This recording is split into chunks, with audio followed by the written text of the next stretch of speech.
Hi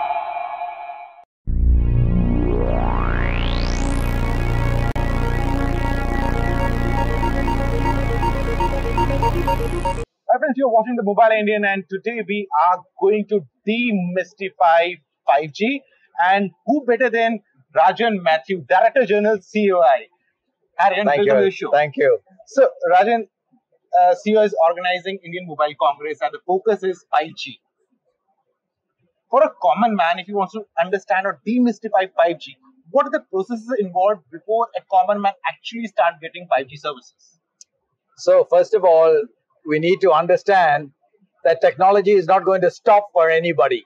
That's right. Technology will keep on marching, and countries and people will adopt. There are early adopters, advantages for first movers. So because of all of that, India and the government of India has decided that we must be in the forefront of the adoption of 5G so that we don't miss the bus in terms of the real payoff of 5G. So they've constituted a high-level forum which is addressing this.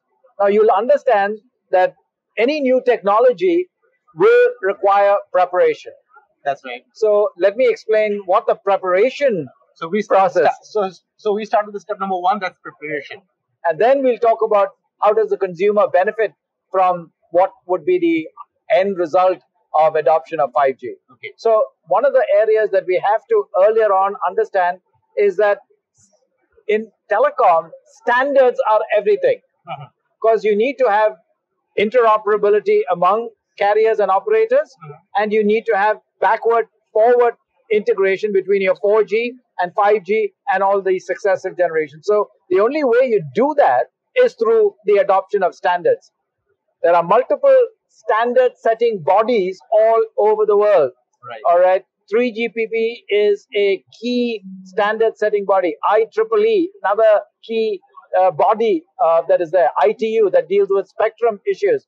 So these are all bodies where now India, for the first time, is going to be very actively involved. And what is the purpose of this? To ensure that the intellectual property rights that we develop in India gets included in the standards as essential patents. Right. So standardization, if we say in simple terms, we are working towards having a common standard so that the service can be seamlessly offered to by all the operators without any hiccups. Correct. And the creators of the intellectual property, that is the applications, the software, make money and it doesn't go to some foreign entity. Right. All right. So first thing. So there are three people who are actually, or three sets of entities who are responsible for the complete 5G rollout. One would be the government, the other would be the enterprise guys or the equipment manufacturers, and third would be the carriers. So right now we are talking about equipment guys. They have to formulate the strategy. So what happens on the government front? So the government has to make sure that the licensing policy, the regulatory environment are conducive so that when the 5G rolls out, that there is no unforeseen roadblock in terms of a policy or in terms of a regulation. So one of the things that we have highlighted earlier on is India has adopted what we call net neutrality. One of the things that will emerge is what we call network slicing. Right. Network slicing is something in 5G that allows the network to be vertically sliced and offered to a particular group of consumers. So doctors that have a high need of reliability to do surgery and high speed will get a network. It's not a one size fits all. So you're able to customize your network to meet what we call various verticals: health, education, agriculture, automated vehicles. All of these require different aspects of the network. That's one of the benefits of 5G. Now we're getting a little ahead of ourselves in terms of the consumer. But when we look at the policy regulation environment, this is absolutely critical that the government make sure that there is a conducive environment so that the investments can flow into it. And that's why government has set up the high-level forum. But the main contention or the issue with operators is they are not happy with the current spectrum pricing. What's your take on that? Will it be a roadblock in terms of rollout of 5G? So that is clearly one of the things from a policy and regulatory perspective that has to be addressed. Why?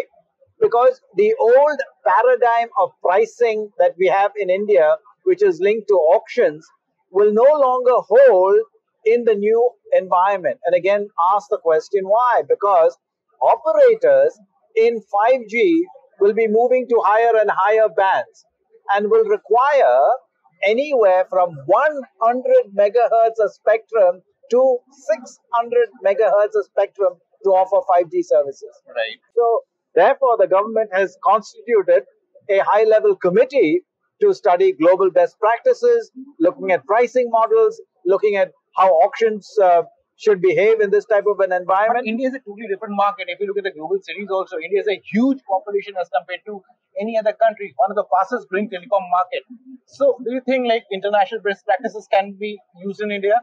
International best practices are useful because they are giving spectrum away. Right. All right. They are not even charging because they see 5G as so valuable for the development of their country and for the benefit of the citizens. So when do you think the government will be able to finalize something on the spectrum and operators can really give a push to the 5G? Right now, operators are only talking about 5G. They are not really into the game. So I don't say that that is completely accurate because yesterday you saw all the 5G trials going on. Right. And every operator, Airtel was involved, Jio was involved, Voda Idea was involved. All of the operators are already showing you how they're doing various tests on 5G based networks and showing you how they're getting ready from a testing and a procedures point of view. So that again, that they are ready for it. So clearly what the operators are doing is working with the government obviously constituting a high level committee to look at the pricing of spectrum. And we think that by 2020, early 2020, we will see emerging the particular use cases because 5G is not going to be a wall-to-wall network like 4G or 2G for that matter. So it will coexist. 4G will coexist with 5G areas depending on the type of application. Right. So the government has highlighted 5 areas that 5G should look at. Agriculture, education, health, smart cities, smart traffic, waste management. Right. So standardization is more or less finalized. People have started working on their solutions right now. Government is looking into it, and as per you feel that by 2020, all the spectrum issues will be resolved, and people will start really looking at deploying the solution. Would that be a completely full-fledged deployment, or you think that time, even in 2020, we will see major trials happening? Most of the trials will be kind of probably done by 2020. So we will be we would have tested out the actual use cases. Right now, we're only testing out the standards and the protocols and the interfaces and all of that are being looked at right now, so that handsets can talk to the base station towers, and the towers can talk to the core, and the backhaul can be done. All of that is being done right now. So when do you expect the commercial rollout to happen on the service? So we will begin to start seeing that in the early part of 2020. We'll start certain applications kind of happening. For example, multiple in, multiple out, beamforming, all technical stuff, but having to deal with what we thought was 5G is already becoming a 4G. Right. Because people are saying, hey, if the technology is available, and in a country like India, where we have 1.41 billion connections, I need that today. Right. So one final last question. Yesterday's inauguration session at the Indian Mobile Congress, Sunil Mittal was on the dais, so was Mukesh Ambani, chairman of Jio. Sunil Mittal pointed out, like out of the 100 rupees that telco earns, almost 37 goes into taxes. On the other hand, Mukesh Ambani was excited about the push the government is giving. But if you look at Bharti Mittal, he seems to be really reluctant with the kind of taxes they have to pay. How do you look at this statement? I think both chairmen, both promoters, were really giving you two different emphases. That's right. All right? And you can't mix the two as being a competitive view of the industry. One is saying every government must have industrial policy. That's Mukesh Ambani. That's Mr. Ambani. Right. What is industrial policy? We need to be the biggest producer of chips. We need to be the biggest producer of handsets. We need to have the best fiber optic network. That's industrial policy where the government says, this is our policy. We are going to put resources behind this. Right. That's industrial policy. That's how Hong Kong became Hong Kong. Taiwan became Taiwan. China became China. Go full throttle. Go full throttle on specific areas of priority. All right. The US, 20 years ago said, we are sending a man to the moon. All right. Go for it. Go for it. Put all our resources. No half measures. No half measures. That's industrial policy. Right. So I think Mr. Ambani was saying, our country needs that. Prioritize. Tell me what you want to push. You've told me, Digital India. You want to connect the masses. You want to connect your gram panchayats. You want to make sure every citizen of India has it. That's industrial policy. You're saying we support that and we want to have the government do more. Right.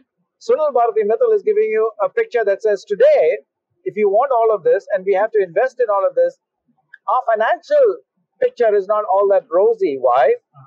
Because we are living in yesterday's paradigm. We are living in yesterday's tax paradigm where revenue share was supposed to be the only tax. Right. Today, I have two taxes in a sense. I pay for spectrum upfront, thousands of crores of rupees, and I continue to pay revenue share. The original intention was only to have revenue share. That means every time I get a rupee, I pay 15% to the government. That's fine. It's earn as you go, which means I don't have to worry about too much debt. Unfortunately, or fortunately, depending on how you look at it, 2012, the Supreme Court made a ruling saying we have to go with auction. Well, that's fine. We support that.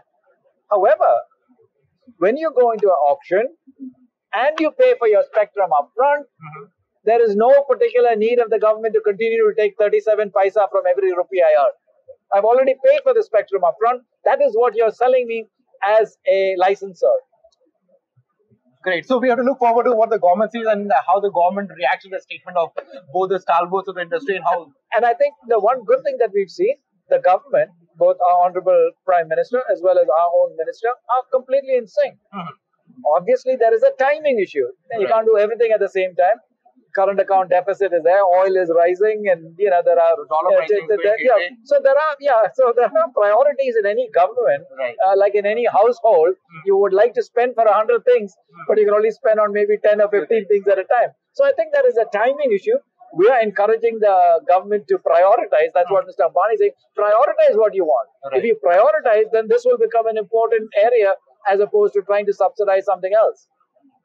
Yeah. Thanks, Rajan, for your time. Guys, if you think that we have some questions that you want to ask Rajan and we have not asked it, do shoot in to us, do write in the comment section. We'll try to get the answers from Rajan because Rajan is a very accessible guy and is always there to give answers to the queries of media. So, till the time we meet again, goodbye.